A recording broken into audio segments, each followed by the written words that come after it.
10 quotes famous people never actually said. You've seen it before. That photograph of Gandhi, Marilyn Monroe, or Abraham Lincoln juxtaposed with a pithy saying that seems just like something they'd have come up with. Well, in many cases, those phrases are just a little too good to be true. Watch these 10 cases where the famous saying and its supposed author don't match up.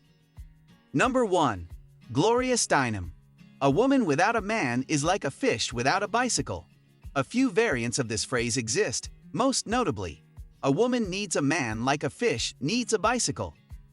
The saying is often attributed to feminist writer Gloria Steinem, or sometimes Erica Jong. Neither is correct. The modern incarnation of the phrase first appeared on a bathroom wall in Australia. Quote Investigator website has traced germs of the saying even earlier, to 19th century American newspapers, who ran various lines comparing democracy without whiskey, fish without water, and women without husbands, all were bad. Later, the phrase fished without a bicycle was connected, satirically, to the idea of a man without religion. The Australian social activist Irina Dunn has taken credit for the modern phrase, saying she scrawled it in at least 2 bathrooms in Australia in 1970. Number 2. Nelson Mandela.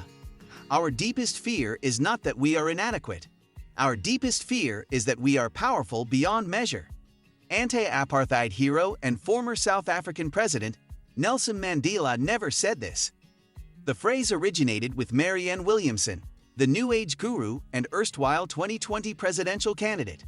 According to Quote Investigator, the phrase first appeared in Chapter 7 of Williamson's 1992 bestseller, A Return to Love, Reflections on the Principles of A Course in Miracles. The full quote is, "Our deepest fear is not that we are inadequate. Our deepest fear is that we are powerful beyond measure. It is our light, not our darkness, that most frightens us. We ask ourselves, who am I to be brilliant, gorgeous, talented, fabulous? Actually, who are you not to be? You are a child of God. Your playing small doesn't serve the world. There's nothing enlightened about shrinking so that other people won't feel insecure around you.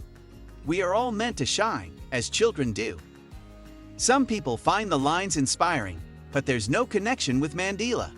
In fact, it's not quite clear how the statesman was given credit, except that people think it's the kind of thing he might have said. Number 3. Abraham Lincoln. People who like this sort of thing will find this the sort of thing they like. It's a very diplomatic phrase, but Lincoln never said it. Quote Investigator traced the expression to 19th century humorist Charles Farrar Brown, also known as Artemus Ward. In 1863, Brown created a series of fake testimonials for some lectures he was performing, including a fictitious blur from one Abe. This Abe supposedly said, "I have never heard any of your lectures, but from what I can learn, I should say that for people who like the kind of lectures you deliver, they are just the kind of lectures such people like." The testimonial was reprinted in multiple places, and versions of the saying became associated with Lincoln. Later on, a story arose that Brown had read a lecture to Lincoln, who responded with a version of the phrase. Later still, Brown's name was dropped from the situation entirely. The writers George Bernard Shaw, Max Beerbohm, and Muriel Spark have all used the phrase, but long after it was already circulating. By the way, other things Lincoln never said include, in the end, it's not the years in your life that count. It's the life in your years, and nearly all men can stand adversity, but if you want to test a man's character, give him power, among many other examples. Number 4. Gandhi. Be the change you wish to see in the world. It's a lovely saying, but it wasn't Gandhi. He did say something similar. If we could change ourselves, the tendencies in the world would also change. As a man changes his own nature, so does the attitude of the world change towards him. We need not wait to see what others do. According to Quote Investigator, the more succinct version of the phrase doesn't start appearing until the mid-1970s, decades after Gandhi's death. Number 5. Mark Twain. Everybody talks about the weather, but nobody does anything about it. It's funny enough that it seems like Twain could have said it. He didn't. The man born Samuel Langhorne Clemens did have some funny quips about the weather, though, including the following. "I reverently believe that the Maker who made us all makes everything in New England but the weather. I don't know who makes that, but I think it must be raw apprentices in the weather clerk's factory who experiment and learn how, in New England, for board and clothes, and then are promoted to make weather for countries that require a good article, and will take their custom elsewhere if they don't get it. Other funny things Twain didn't say include, be careful about reading health books. You may die of a misprint, and there are 3 kinds of lies. Lies, damned lies, and statistics. Number 6. Freud. Sometimes a cigar is just a cigar. Although Freud was often pictured smoking the cigar, he never actually said this. According to Quote Investigator, the line first appears in the medical journal Psychiatry in 1950, where it's attributed as a famous remark of Freud's. But it wasn't. Number 7. Marie Antoinette. Let them eat cake. Despite the stories that have circulated about her for centuries, like the one saying she delivered this line after being told the peasants had no bread, Marie Antoinette wasn't a frivolous bimbo.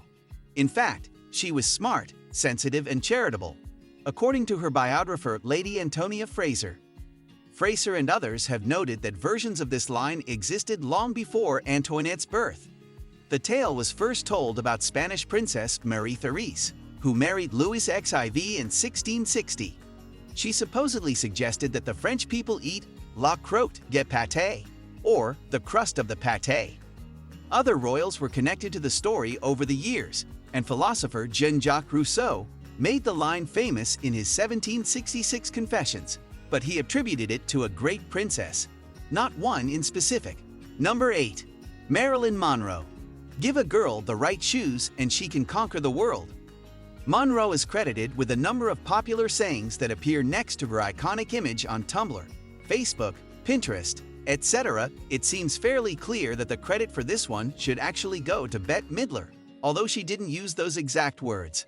According to Quote Investigator, the original phrasing appeared in a newspaper supplement called Family Weekly in 1980, which included a section where ordinary people could ask questions of celebrities. Midler was asked, "Is it true that you really have a passion for shoes? If so, what kind do you prefer?" She responded, "The spike-heeled kind. They're not always easy to find. I firmly believe that with the right footwear one can rule the world. Fortunately for the world, I have not found the correct footwear to achieve that goal. However, shoe stores across the nation can attest to my sincere and persistent efforts in that direction." Number 9. Albert Einstein. Not everything that can be counted counts, and not everything that counts can be counted. Einstein might have agreed with the sentiment, but he didn't say it. Quote Investigator suggests crediting sociologist William Bruce Cameron, who wrote in a 1963 tome, "It would be nice if all of the data which sociologists require could be enumerated, because then we could run them through IBM machines and draw charts as the economists do. However, not everything that can be counted counts, and not everything that counts can be counted." There's no reference to Einstein saying it until 1986, more than 3 decades after his death. Number 10. Voltaire. I disapprove of what you say, but I will defend to the death your right to say it. The famous French philosopher Voltaire, born François-Marie Arouet, died in 1778, but this saying surfaced in the early 20th century. It first appears in a 1906 book called The Friends of Voltaire and describes Voltaire's attitude to a situation, not something he actually said. According to Quote Investigator, that historian Evelyn Beatrice Hall, writing as S.G. Talentire, wrote about a kerfuffle over a controversial text, De l'Esprit, On the Mind, which was banned and publicly burned. Voltaire was no fan of the book, but thought the response was a bit much. As Hall tells it, "What a fuss about an omelette," Voltaire had exclaimed when he heard of the burning. "How abominably unjust to persecute a man for such an airy trifle as that. I disapprove of what you say, but I will defend to the death your right to say it," was his attitude now. The fact that Hall enclosed the line in quotation marks makes it seem like something Voltaire said, but as Hall later made clear in her letters, it was a Voltairean principle, not his own exact words. We hope you enjoyed this video. Please subscribe to our channel. Thank you for watching.